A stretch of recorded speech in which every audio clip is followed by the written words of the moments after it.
Ndakatarisa kudenga mtsotsi pamatama ose zvakare pazuva ranhasi vazukuru vasekuru Saint handiti pachannel yenyu, channel yamunofarira vazukuru.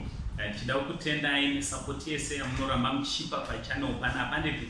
Thank you very much nekuramba muchitsigira basa renyu richienda mberi, musha wenyu uchifamba zvakanaka handiti.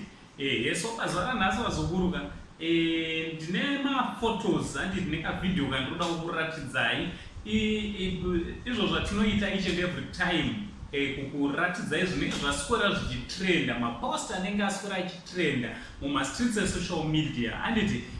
So tinazvo zvakatrenda this week zvatoda kuti tinge tinokuratidzai, tinosvitsa kwamuri imuzvionera handiti. So chiteerera, kana usati wasubscribe pathis channel, I kindly ask you mzukuru kuti hapana chekudi, hapana chekumirira. Subscribe, turn on your notification bell kuti pega patino upload a video you will be notified handiti.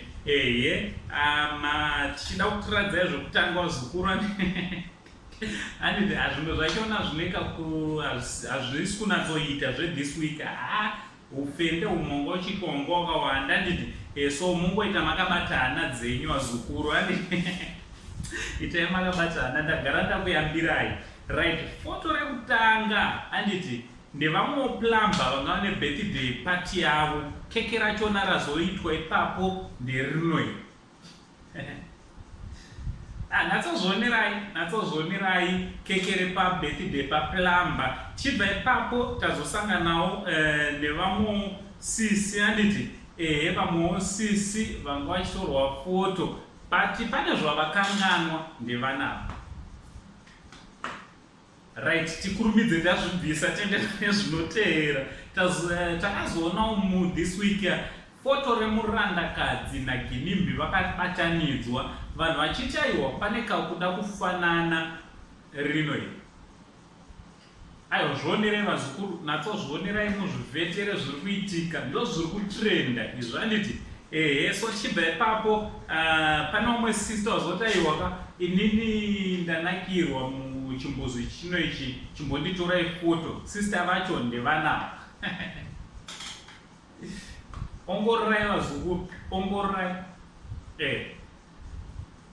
Right, tichibva ipapo tazombopfuurawo nepamwe pakati pewiki apa pane patamukazoendawo panga pachiitwa svondo, mufundisi vachiparidza kana kuti Mr. Preacher vachiparidza, vakabva vazoti aiwa kana wagamuchira Jesu nekamwe kadhati zvinzwirei. Varikuweka kadhati pane kamwe kadhati kari, unoona kuti munhu kana akagamuchira Kristu, haleluya, anenge aisa kadhati mari, so kadhati ikako ndokanoita kuti ave nekadhati. Unga mangonzwa vazukuru, gamuchirai Jesu kuti uve nekamwe kadhati. Right, chibva ipapo toda kuyambirai vatyairi kuti pamwe muchityairai motikari zvakanaka handiti. Nekuti tsaona dzitenderwa zvikuru, tsaona dzakaita seinoi hazvizonakidza handiti. Tsaona yakadai haizonyanyonakidza vazukuru vangu. Tichibva ipapo rekupedzisira rezuva ranhasi, vasikana kana muchibleacha, kana muchida kutsvukira zvinhu zvakanaka. Kutsvukira kwakanaka vazukuru.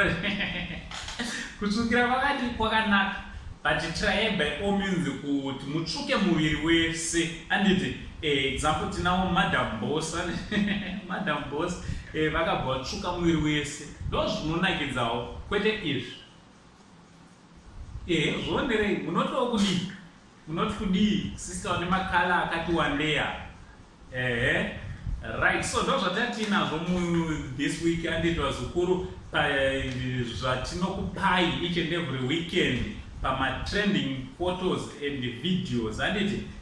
Ndo zvanga zvichitrenda izvozvo vazukuru. naUncle Saint ngatitaurira nekumacomments wotiudza kuti wafarirawo zvipi zvakunakidza kana kuti zvakubohwa. Toda much love.